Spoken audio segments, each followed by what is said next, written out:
The Republican Party is bigger, stronger, more vibrant, and more united than ever before. The American people are desperate for change. They're desperate for us to save this country. I formally declare President Donald J. Trump and J.D. Vance as the Republican nominees for President and Vice President of the United States.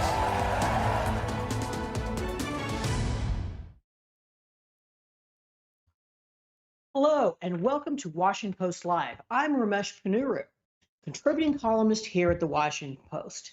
And today I'm happy to welcome back New Hampshire Governor Chris Sununu, a Republican who joins us from Manchester. Welcome back to the Washington Post Live, Governor. I appreciate it. Good to see you. Good to see you too. First off, I want to know whether I should read anything into your being in Manchester and not in Milwaukee this week. Oh, no, not at all. I don't know. I signed like 50 pieces of legislation this morning. So no, as a governor, I just got a kind of a 24/7 job. I thought about going out, but yeah, given the logistics and the traffic and the security and all that, I knew I was going to do a lot of media like this. I can do it from here. So no, it was just more of a personal logistics decision more than anything else. So let's start off with the news that broke last night that President Biden has a case of COVID. Everybody, of course, wishes the president well, but I wonder if you think that that reinforces some of the doubts that people have about his ability to run this campaign and be president for the next 4 years. Yeah, I mean, another drop in the bucket, honestly. I mean, I'm not saying COVID is minor, especially with someone at his age, but there's just so many other issues that have come to bear. Maybe it would be a bigger issue if we didn't have the debate, if his age wasn't a clear issue, if the campaign was running well, if he didn't have all this Republican unity, massive disarray on the Democrat side. There's a lot of other things coming to bear. So it just kind of probably just adds to the pressures and maybe it pushes the conversations. I think, there's obviously a lot of Republican unity this week. I think as you hit Monday, Tuesday of next week, the spotlight is going to go right onto Joe Biden and the Democrats and say, look, man, are you in or you out? And I think this weekend, the pressure on Joe Biden to make a decision to likely get out. I was saying he wasn't going to be on the ticket over a year ago, and I stick by that. I think the Democrats have created their own problem. The media has been part of that. They know this is not a news story. They were just hoping for the best, that he would get through the campaign just fine. But at the end of the day, he's clearly not up to the task. So, you never want to see anyone have COVID, especially with the the sensitivities at his age. And obviously, you hope that he's well. But yeah, I think it's just one of the many pushes that they're going to use to say, you're not up for this, to really turn this thing around in the next 100 days. And it's not just the presidency. It's clearly going to affect the House, the Senate, the governorship, state seats, all the way up and down the ticket. Do you think that if Biden is replaced, it makes the job harder for Donald Trump and the Republicans?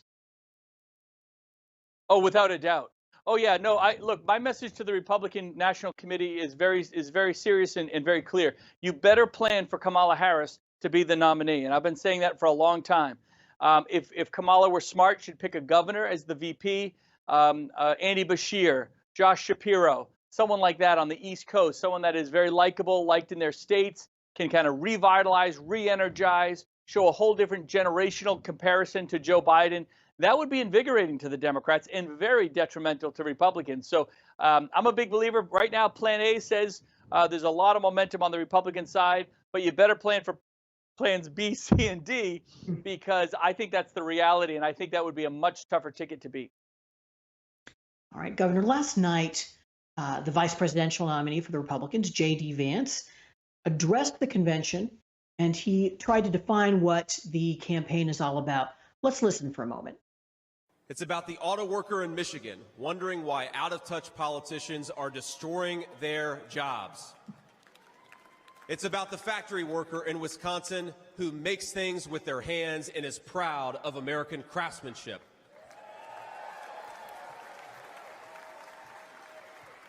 It's about the energy worker in Pennsylvania and Ohio who doesn't understand why Joe Biden is willing to buy energy from tin-pot dictators across the world when he could buy it from his own citizens right here in our own country.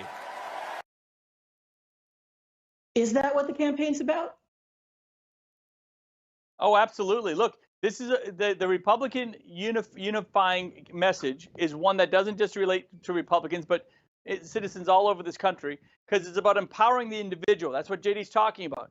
Your voice as an individual is more important than the government. Your voice in your state and states' rights and local control, those things are more important than and drive a better solution and a better result than anything. So let's get back to that. Let's get back to the basics instead of this one-size-fits-all establishment in Washington, D.C. Standing, as he was talking about, look, there's a liberal elite in Washington right now that's basically standing on the shoulders of Americans that built this country, worked in those factories, picked up arms and defended this country, but they're going to stand on their shoulders and tell them how to live their lives, tell them what words they're allowed to use and not use, tell them what values are really about, instead of believing in the individual. And that's why I think this Republican unity message is so strong and is translating across the board so well, because it's about an individual, not about a big government giving you a better answer. The government's not here to solve your problems. Democrats think government's here to solve your problems. Republicans believe government is here to create doors of opportunity, as many doors as we can create, and then you do you. You know your family's situation with education or your business situation or whatever it is more than we do. So we're going to create doors and you decide what door is best for you to go through. I think that's a very empowering message for the American people. So you listened to Senator Vance's speech and you heard a message of local control, individual rights, and hostility to big government. That's what you're saying. Well, in the clips you're playing there, yeah, when he's talking about the individual workers, the individuals that built this country, listening to them, empowering them. That's the clip that you just played, and that I think speaks directly to that. So one thing that's notable about that list of people that he talked about was the states that they come from, and I'm wondering if you think that New Hampshire to have been on that list as well. Do you think that New Hampshire is now up for grabs? Of course, it hasn't gone for a Republican presidential candidate in 24 years. Oh, absolutely. Look, if it's Trump, Biden, Trump will win New Hampshire. I mean, it's a bit of a coin toss. It's up for play, but I think at the end of the day here, Trump would prevail here in New Hampshire. First Republican to win here on a presidential side in over 20 years. If it's Trump, Kamala, sorry, that would be a little bit different. I think her, depending on who she picks as her VP, that ticket could kind of re-energize itself and it would be a little bit closer. But yeah, it's definitely in play. It's definitely going to be a bit of a coin toss here, depending on what the Democrats do. And one of the things that a lot of people have been talking about since last night's speech in particular, but throughout this period has been that we've moved from a party of Reagan to a party of Trump. What's your perspective on that? Well, yeah, look, there's no doubt that Donald Trump is the voice of the party. I mean, obviously, and he will be as long as he's around, to be sure. It doesn't mean that we're, eternally branded there. It doesn't mean we all agree with all those policies. It doesn't mean that Trump and J.D. Vance agree on every policy, right? That's okay, right? Republicans are okay with a spectrum of ideas. We have our conservatives, our anti-government people, our moderates, our, put whatever label you want to put on it. That's fine. We're all Republicans. At its core, it's about limited government, local control, individual responsibility, low taxes, controls on spending. I'd like to see a little more of that control, low taxes and control on spending, a little more out of my Republican friends in Washington. Hopefully we can get there. But, states' rights, these are the things we all fundamentally agree on, those core civics of what we're about. Then we'll disagree on some of the individual policies here and there, and that's okay.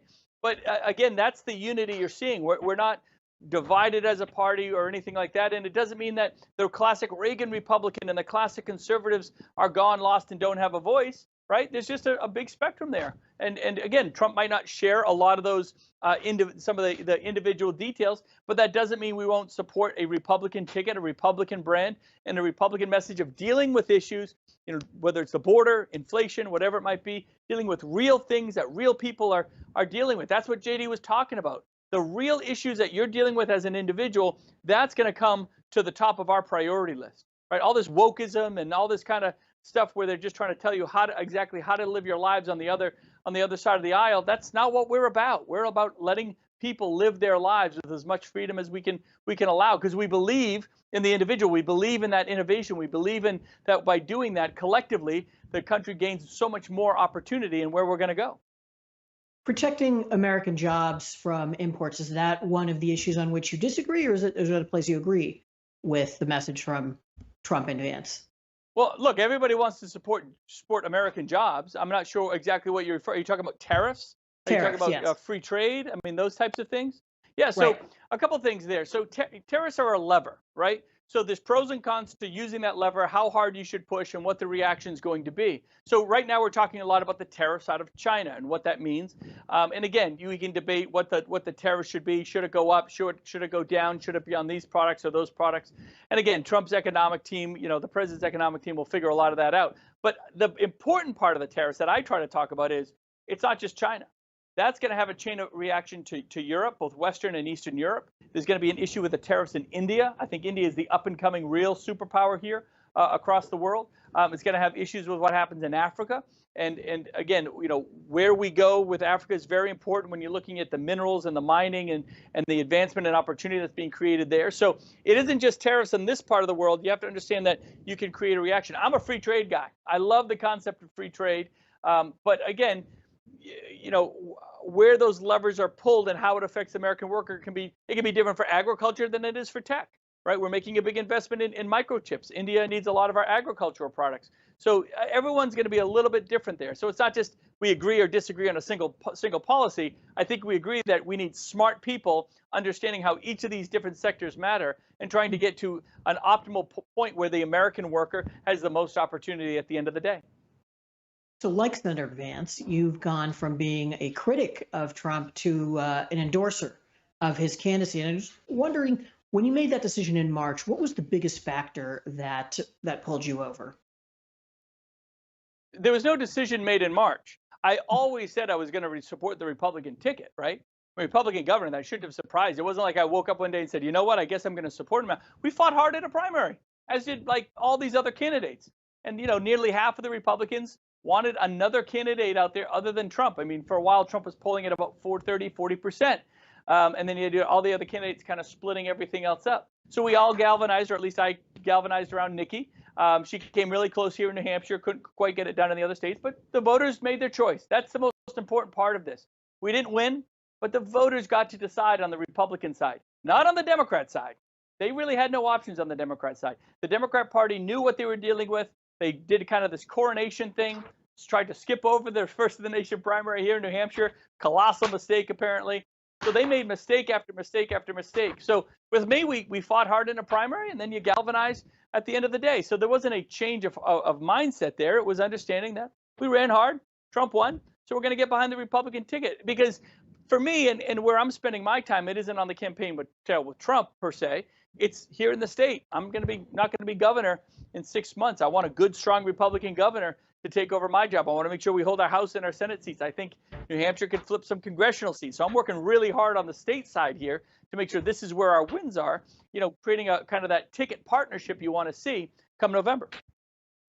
Would you appear with Trump in New Hampshire on the campaign trail? Would I be? No, I'm not planning on. I don't know if he's coming to New Hampshire. I'm sure he might, but I'm not planning on being out there. I do a lot of my campaigning, as I said, on the state side. Look, Trump is Trump, right? There's not many people that go, oh, I'll go with Trump because so and so is going with him. People have made up their own mind. He's a very known commodity, a known entity. He's incredibly transparent, and so folks know where they are with former President Trump and whether they want to vote for him or not. It doesn't matter what I say or other politicians say. So my efforts are going to be spent on the state side of things, where I think I can make an impact and a difference in a positive way for New Hampshire. So, of course, it's been 5 days since the assassination attempt on Donald Trump. Do you agree with those who say that this is a wake-up call where we should all be trying to lower the rhetorical temperature in our politics? Well, of course. I mean, I think a lot of us have been talking about that for a couple of years now, right? But sometimes out of this tragedy comes a bit of an awakening, hopefully, where everyone says, okay, let's tone it down now. It is not just the media's responsibility. It's not just Donald Trump's responsibility. I believe that rhetoric gets toned down. The polarization, the anger, if you will, gets toned down when 350 million Americans understand that we all have a responsibility. How do we talk in our homes? How do we talk with our kids in schools? Are we inflaming that type of rhetoric, or are we saying, look, we all have a responsibility? Because I'd like to think that, my voice as a dad is more impactful with my kids than the media or the president, or my voice as a coworker or as a neighbor with somebody is more powerful than what people see on television.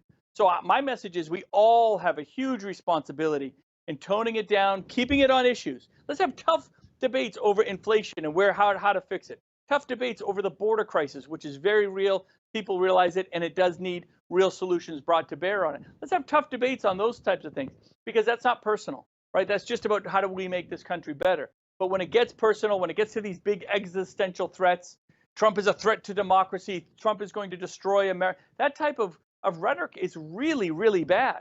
And it's not productive. It's not about, that makes it not about an election. It makes it about a personality, about a fear, right? Let's get back to the election. Let's get back to policy. Let's get back to where we're going to bring this country, what we're going to do to implement better opportunities for our citizens, as opposed to just the fear and the hate and the polarization that we've seen just for too long on both sides.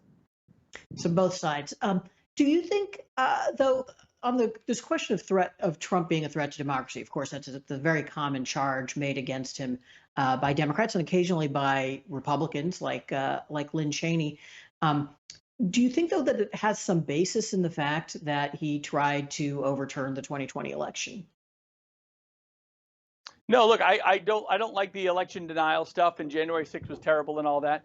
But again, when folks say he's a threat to democracy, again, they're driving a tone of fear there. You shouldn't support him, not because of the issue, because we just want to scare you about him. But look, let's look at the other side, right? So folks, I didn't vote for Joe Biden, but a lot of folks voted for Joe Biden because they wanted him to make the decisions for this country, correct? But nobody thinks he's making decisions for this country. Nobody thinks he's sitting in the office today hammering out new metrics, accountability, and tough decisions for America. That's very, very clear. So who's doing it? Who's doing it? Who did you all vote for, right? That's not very democratic, to vote for somebody and then have them clearly not in control and not in charge. And I think that, if anything, is what has angered the American public, not just because they don't believe in Biden as a candidate, but they're concerned about Biden as a president today. And nobody's telling them, look, obviously he has his moments. He can be, he has his mental faculties aren't always there at 100%. And when that happens, so and so and so and so and so and so are there, helping him make decisions or helping drive. No one knows. No one can honestly tell me who's making decisions out of the White House right now. So that is not very democratic in itself, is it? So again, you could sit here and do these existential, no, you're a threat to democracy. You're anti-American. Stop. Right? At the end of the day, we got to talk about issues, who's in charge, what's the metrics and accountability, how are we going to get a better return on investment for the taxpayers, how are we going to restore local control, empower the individual, make them believe in the opportunity of government, especially at a localized level. How are we going to bring that back, that good civics back? All that other talk, that's outside of good civics. That's just fear. And that's not American. I think it's very un-American to do that. That's a good segue to my next question, which is, what do you want to hear from President Trump tonight? Yeah, look, I thought what JD did last night is great. I hope the former President Trump accentuates that, where he's really trying to talk about decentralizing government. That helps bring the temperature down, unifying not the party. We've already done that, but unifying America. But it's got to be about something tangible. Talk about real issues of poverty, the border, supporting law enforcement, inflation. These are the things that drive anxiety with the average American. So if he can tap in and talk to those anxieties, it's going to show that he's listened to those concerns of the average American. It's going to show that connection. And a president always has an opportunity to, even though you maybe haven't met him or said hello to him in that moment, but to make that gut visceral connection with somebody over what they're concerned about. And if he does that, and he does it with a positive tone and without the blusteriness and all that, and I have to say, I think over the past 4 or 5 months, he's done a very good job of making his entire campaign and messaging more on target, more professional, less about the rhetoric and the crazy tweets and all that sort of thing that we just kind of have all gotten tired of. He's really focusing on closing this deal in the last 100 days by connecting to the American individual.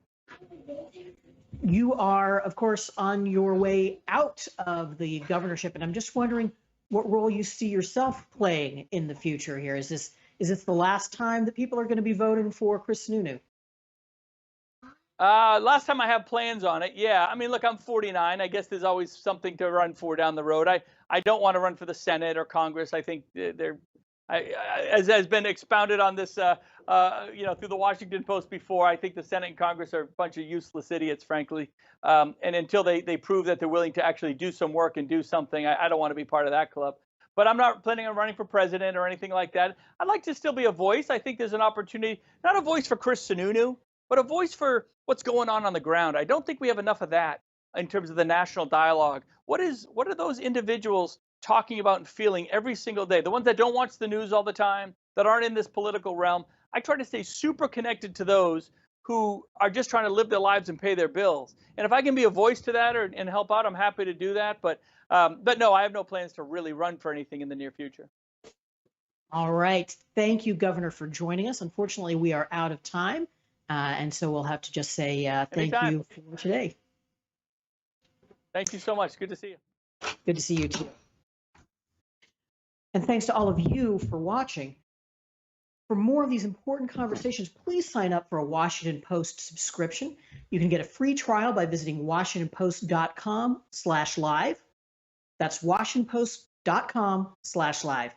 I'm Ramesh Ponnuru. Thanks again for joining us today.